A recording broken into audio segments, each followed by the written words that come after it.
1973, a new heavyweight would make their mark. From being a robber and doing crime to quickly climb the ladders of amateur boxing and being known as a legend and one of the most feared and powerful boxer in history. George Foreman. Starting boxing after leaving crime behind. Foreman adapted so quickly that he was named to the U.S. Olympic boxing team for the 1968 Olympics in New Mexico City.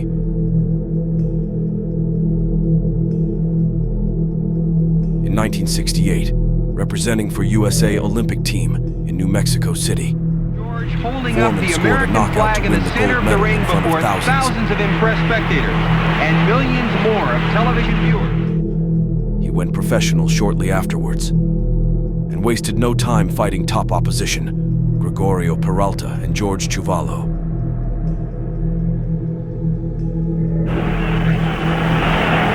It's all over! It's all over!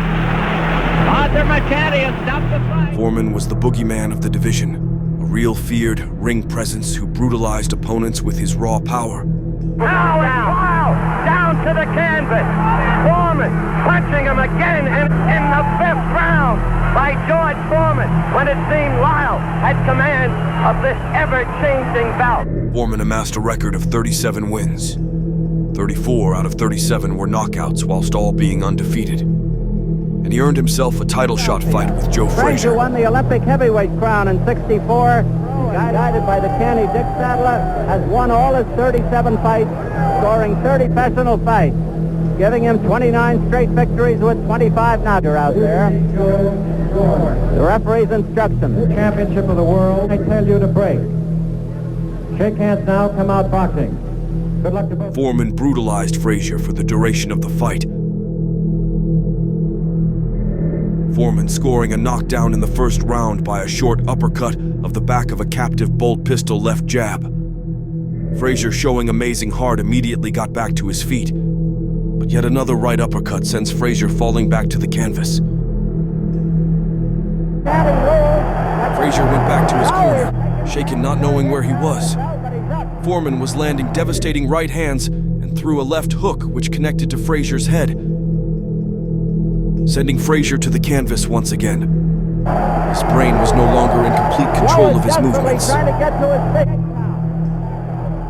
45 seconds to go in the round. Goes it down for time.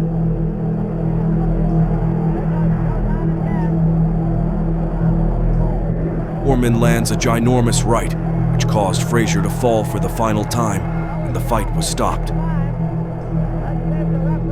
No, he's trying to get his man to a neutral corner. Frazier doesn't know where he is. Foreman dethroned Frazier in just 2 rounds to become the new undisputed heavyweight champion of the world.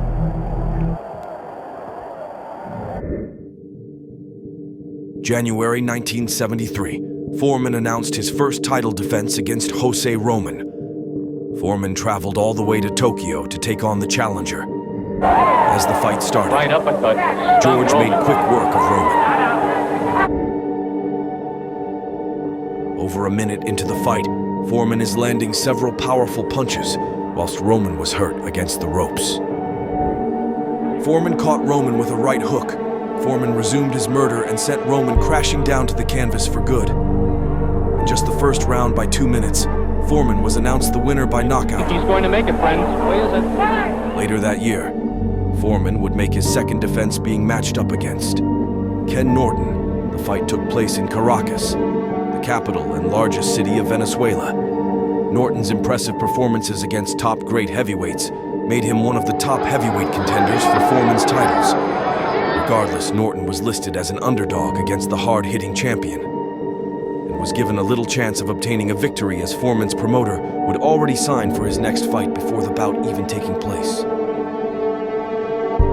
Screened is the champion Foreman. As the bout took place, Ken Norton. Norton in blue. the fight didn't last long. The 2 fighters fought an even first round. One just on the way in Caracas, Venezuela.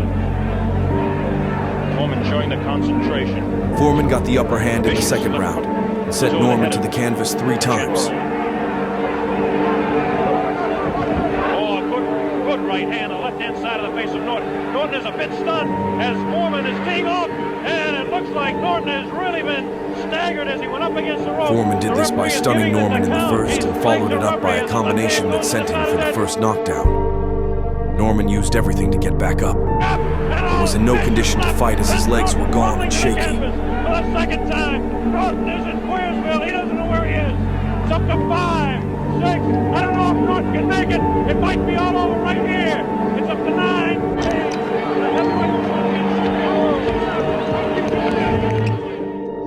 The fight that Foreman's promoter would sign for would be a fight offered by the Zaire government. Muhammad Ali and George Foreman were guaranteed $5 million apiece. We had to have a great deal of luck to find an emerging African nation who was willing to put $10 million up for recognition. Time we found Zaire.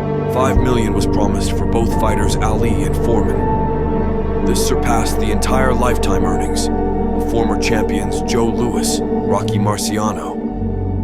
As the fight was held in Zaire, it was billed as the Rumble in the Jungle. Some say arguably, the iconic bout went down as one of the greatest sporting events of the 20th century. The fight was set to originally happen on September 25th, but was pushed back to October 30th, as Foreman was cut above his right eye during sparring.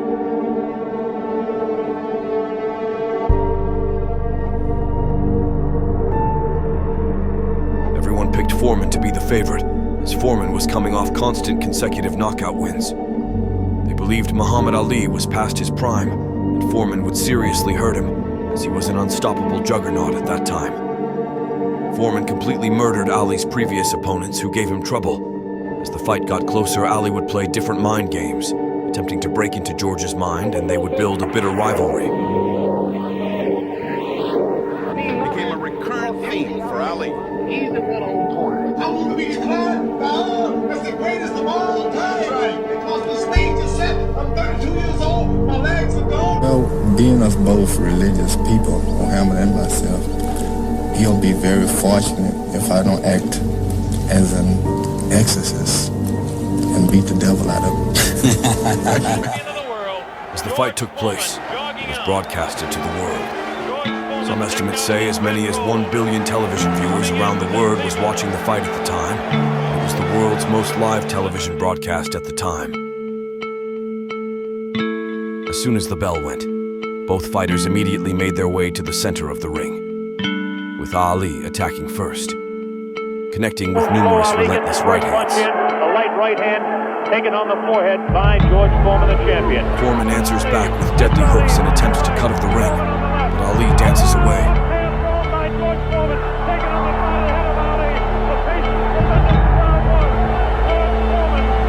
Foreman striked Ali with ruthless shots.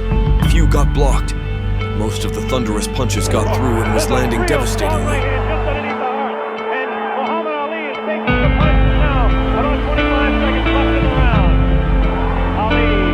Ali realized that this wouldn't last too long, so he told his trainer about a new tactic. As the bell went for the second round, Ali leaned against the ropes and covered up. Foreman threw heavy makers all over Ali, trying to murder him. Ali's smart game plan had Foreman's energy being wasted on punches that weren't even landing. Most all of this was draining George's knockout power.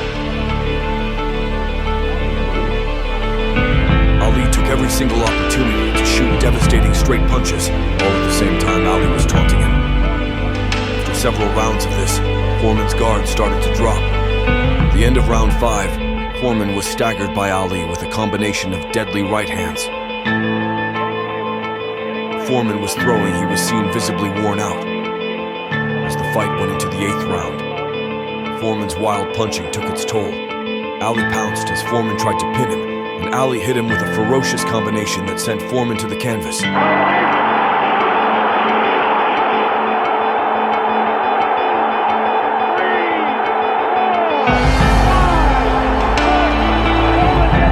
Foreman rose to one knee, but was visibly in no condition to continue. Referee Zach Clayton stopped the bout. Ali regained the heavyweight title to become the new champion.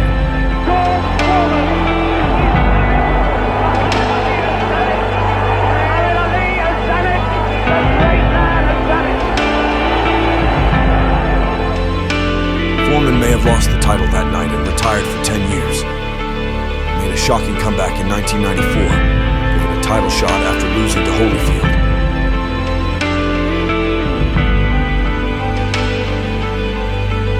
Foreman knocked Moorer out in round 10 to become a two-time heavyweight world champion. Down goes Moorer on a right hand. Instantly regaining the titles he lost to Muhammad Ali 20 years ago.